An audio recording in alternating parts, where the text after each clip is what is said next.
What would each of you tell your 17-year-old self?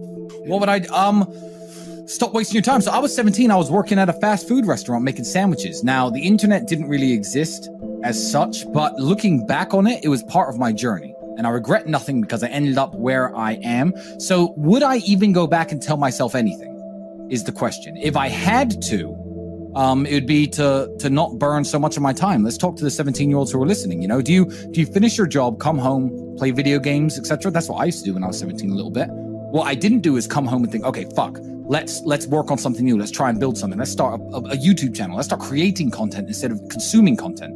I'd tell myself to be a little bit more proactive with my free time and not fuck around so much. If you had a teenage son, what would be the one piece of advice you'd give him to break through the matrix and achieve success in life? I think if you're a young man, even if you're not my child, if you're just any man who's out there in the world today, you need to look at some problems that need solving, either for yourself or for society, and find a way to fix them. And I think that you should just adopt some problems and try and fix them. It doesn't matter what it is. You can just try and fix the litter in your area, or you can try and get a six-pack, or whatever you want. Men are builders. The modern world, call me misogynistic, the modern world was built by men. Every building you're in was built by men. Every road you drive on was built by men. We're builders, we build things, and that's what you should be focused on. I think that a lot of people don't understand that it's all of the challenges and struggles that's going to make them, it's either going to make or break them.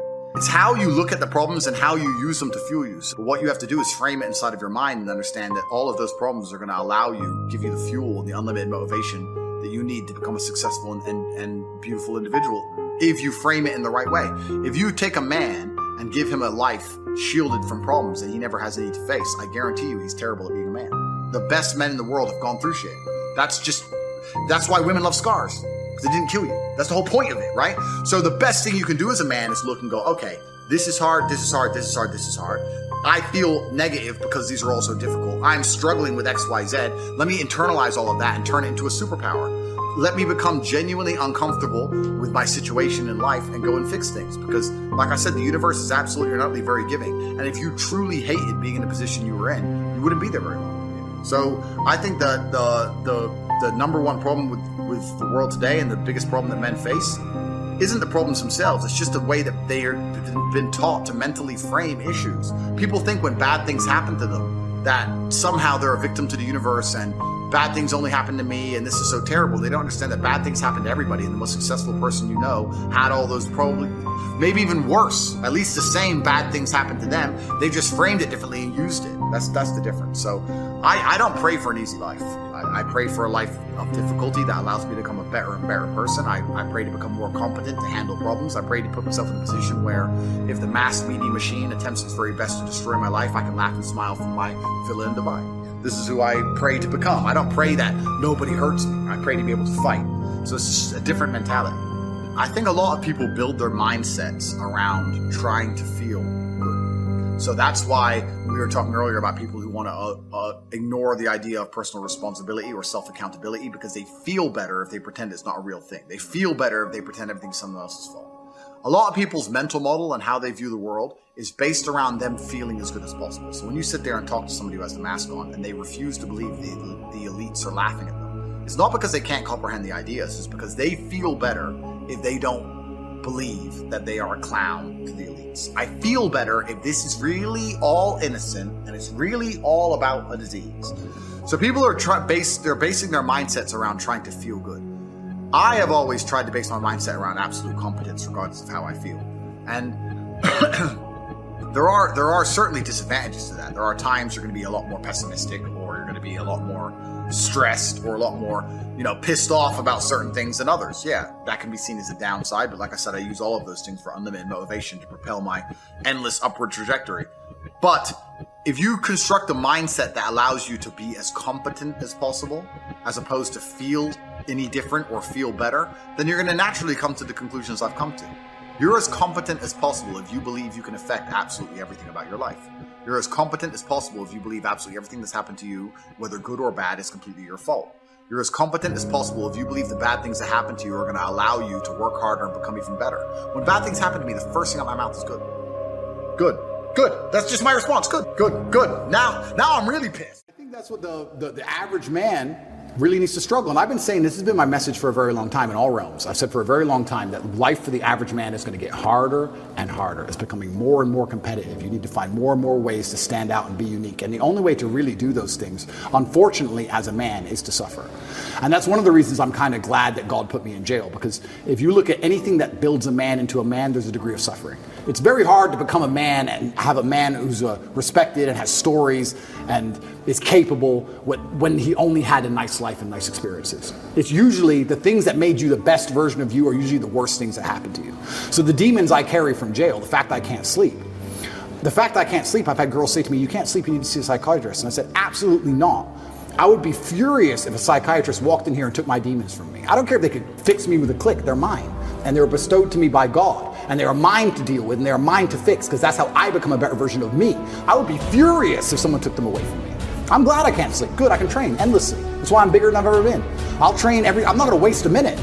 But all the demons that have been given to me by God and all the problems that have been given to me by God are mine to fix. I would never ever allow anybody else to take them from me. I'd be furious. If a psychologist came in and said I could cure you, I'd say, no thank you, I will cure myself. I don't care if it takes 10 years. I'll cure myself, that's my job. And I know that when that's done, I will be more mentally resilient than I ever would have been without jail. That's the whole point of it, right? So many men say, I want to be the man, but they don't want to suffer, they don't want to fight, and I don't understand why, because even if you look at a superhero movie, they tell you, even in superhero movies, they make it very clear, Batman's parents died, that's why he's Batman. All the bad things have to happen. There's no way to get there without the bad things. I get so many emails from people complaining about their bad things, and I don't have time to reply to any of them, but if I could, I'd say, good luck, congratulations, off you go. Of course she broke your heart. Of course you're sad, of course you miss her. She's with me now. That's life. That's part of it. That's the only way you're gonna get to that level of resilience. You can't become the man any other way.